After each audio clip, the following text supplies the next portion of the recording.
Hi, this is Kriti, and today I'm going to talk about something which is very important to me, that is leading a conscious life through dressing and shopping sustainably.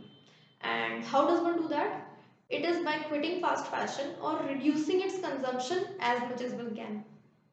For me, it's been over a year now that I've adopted a more ethical approach towards fashion. I've become more conscious of what brands I wear. I'm not saying that I've quit fast fashion 100%, but I have considerably reduced its consumption. But why exactly did I do that? So, although I can go on and on about how problematic fast fashion is, in this video I will explain under 7 minutes what is fast fashion and why is it so bad, and what changes I adopted in my lifestyle in order to shop more consciously. So, let's dive right in. Fast fashion is used to describe cheap, trendy clothing which is very quickly coming in and out of fashion. Fast fashion retailers introduce new products multiple times in a month in order to stay on trend. Just go into your closet and check the labels on your clothing. Chances are most of them are from fast fashion brands.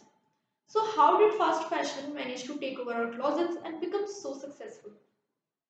It is said that fast fashion is a response to a huge market of consumers who are demanding high fashion at a low cost. But the truth is, fast fashion retailers are actually creating that demand because selling an awful lot of clothes is really profitable. And how do they maximize their profit? Well, instead of replenishing their stock, they replace the items that sell out with new items of different style, thus making our older clothes outdated and unfashionable, and also making us constantly shop for more clothes. Since fast fashion brands are constantly hunting for new ideas and new trends, many times they steal and copy ideas from individual artists. They use advertising to promote their constantly changing trends. But the worst part is they use cheap labor, which is often sourced from sweatshops, which are factories where workers are employed at very low wages and are made to work under poor working conditions for long working hours. For instance, in Bangladesh, sweatshop workers earn $33 per month, which is way less than the living wage of $60 per month. They work for 14 to 16 hours per day and under hazardous working conditions. Since 1990, more than 400 workers have died and thousands have been injured in 50 major factory fires. Moreover, female workers constantly face sexual harassment and have no access to maternity leaves. Factory management in many cases prohibits the creation of trade unions, which prevents the workers from defending their rights. Child labor and slave labor are also prevalent in these sweatshops.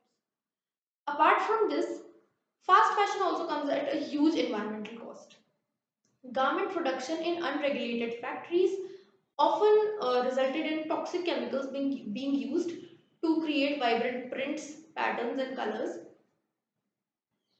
The leftover chemically infused water is dumped in streets and rivers, thus polluting the soil and water of nearby areas.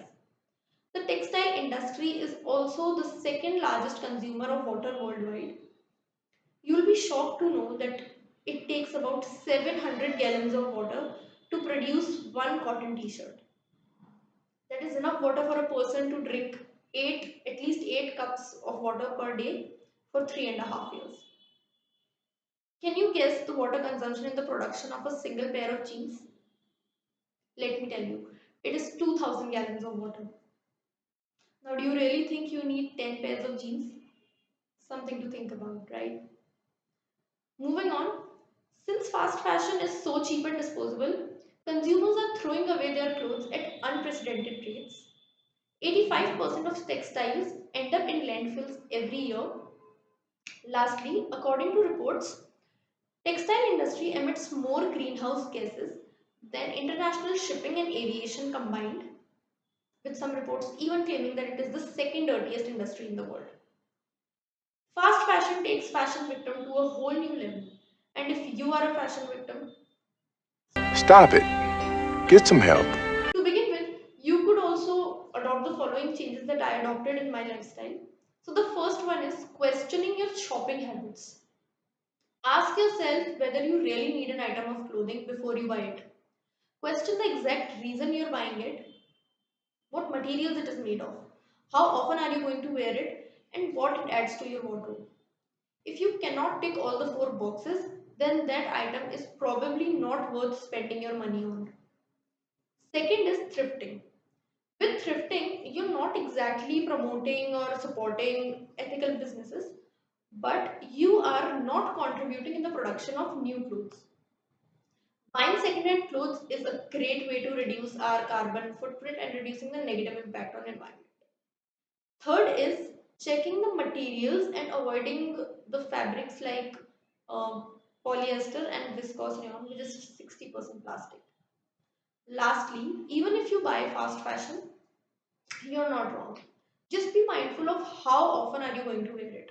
Because it is said that an item of clothing should be worn at least 30 times before you discard it in order to make up for the environmental damage.